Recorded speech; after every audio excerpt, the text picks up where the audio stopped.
Hey everyone, we're here on the Chickamauga Battlefield. We're actually at Lee and Gordon's Mill, which is one of the probably most fought over places during the battle from early September to the end of the battle on September 20th. But I want to talk about the Medal of Honor winners here at the Battle of Chickamauga. On the Union side, obviously, as the Medal of Honor is a Union award, a U.S. Army award. The first one is Bugler William J. Carson. During the heavy fighting here at Chickamauga, the 14th Corps lines were wavering and in disorder, and on his own initiative, Bugler William J. Carson of Company E, the 1st Battalion, 15th U.S. Infantry, with his bugle in one hand and a sword in the other, blew repeated calls including halt, rally, and forward. And so in a successful attempt to rally the remaining Federal troops, Confederates thought reinforcements had arrived and halted their attack. He will win the Medal of Honor for that. Another man is Sergeant Alexander Axel H. Reed. Reed, who was in the 2nd Minnesota Infantry, as the battle is raging, he is under arrest in the rear for an infraction of duty. And at the sound of battle, he will escape confinement, arm himself, and join his command. Now, it takes him some time to find them, but when he does, they're already in this very hot fight. He fought so well the next 2 days that he was released from arrest in recognition of his bravery. At Missionary Ridge, later on, during the Battle of Chattanooga, he commanded his company and gallantly led it, being among the first to enter the enemy's works. He was severely wounded in the right arm, but kept fighting until he passed out for a loss of blood. He will be awarded the Medal of Honor for his actions. Captain Clinton A. Silly. He is a native of New Hampshire, but he is also with the 2nd Minnesota. And at Chickamauga, his primary duty was that of brigade staff officer on the staff of Colonel Vanderveer. As a part of Thomas's Corps, the 14th Corps, that unit was still an effective force at the end of the 2nd day of fighting. Captain Silly handled the orderly withdrawal at the end of action. At 7 p.m., Colonel Vanderveer wrote, an order came from Major General Thomas that the forces under General Brannan should move quietly to Rossville. This was carried into execution under the direction of Captain Silly of my staff in excellent order. He will receive the Medal of Honor for that. We also have Captain Horace Porter. He was the chief of ordnance for the Army of the Cumberland. And during the Battle of Chickamauga, he serves as a volunteer aide to General Rosecrans. And during the Confederate breakthrough on September 20th, Rosecrans will yell, "If you care to live any longer, get away from here." Captain Porter will rally retreating fugitives to form a mounted defense that through hard fighting will save the Army's wagon trains. For that, he will win the Medal of Honor. Then we have Lieutenant Orville Chamberlain. This guy is a student at the University of Notre Dame in Northwest Indiana.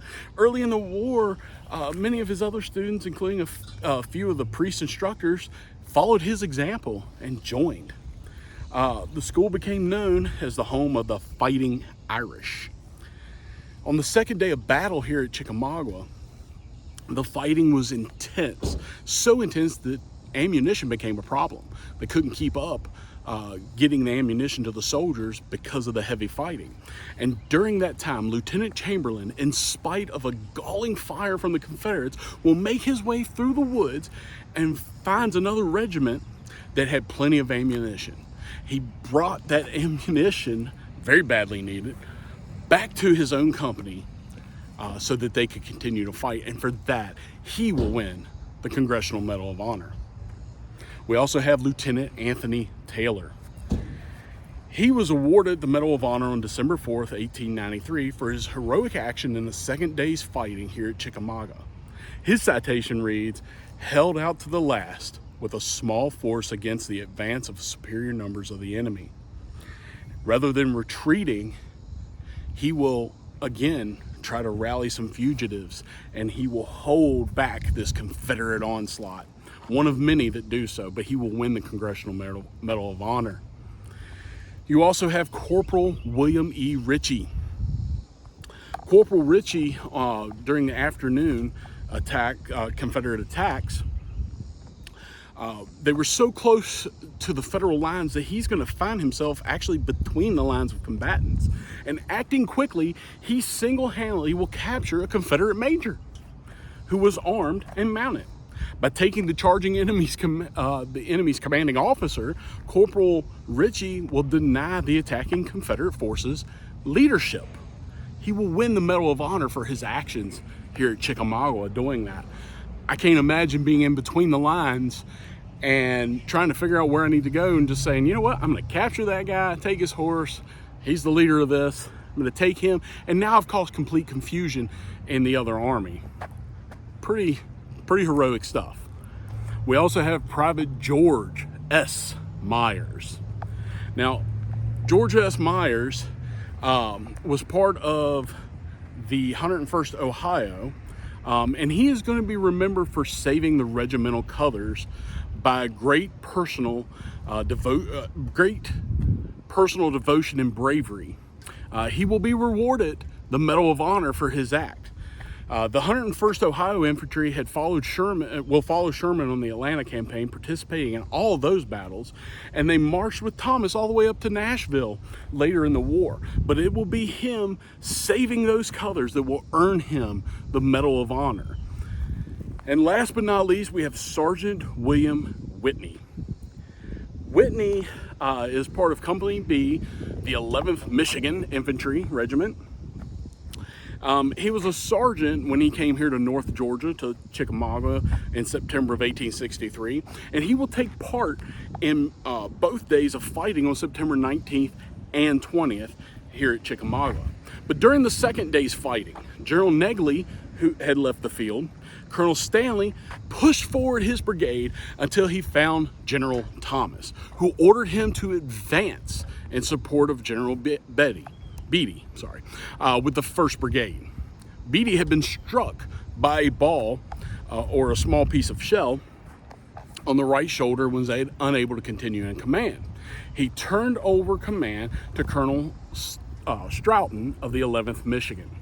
At about 4 o'clock, the Confederates will make a vigorous attack, and the Federals will find themselves confronted by a heavy force.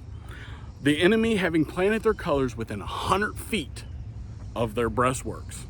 It was then that Sergeant Whitney will take advantage of the thick smoke and crawl outside the position at great exposure to himself to retrieve ammunition and bring it back to enable his men to continue fighting in this battle. Although this is a Union loss, this is a hard fight by the Union Army, as we see 1, 2, 3, 4, 5, 6, 7, 8, 9 medals of honor given for heroic actions here. Get a chance to come to Chickamauga, definitely do so. It's a beautiful battlefield today, absolute carnage and hell in 1863, but very well interpreted. Read Dave Powell's series on this campaign. It's amazing. And again, get out here, find you some Civil War history. We're in North Georgia today.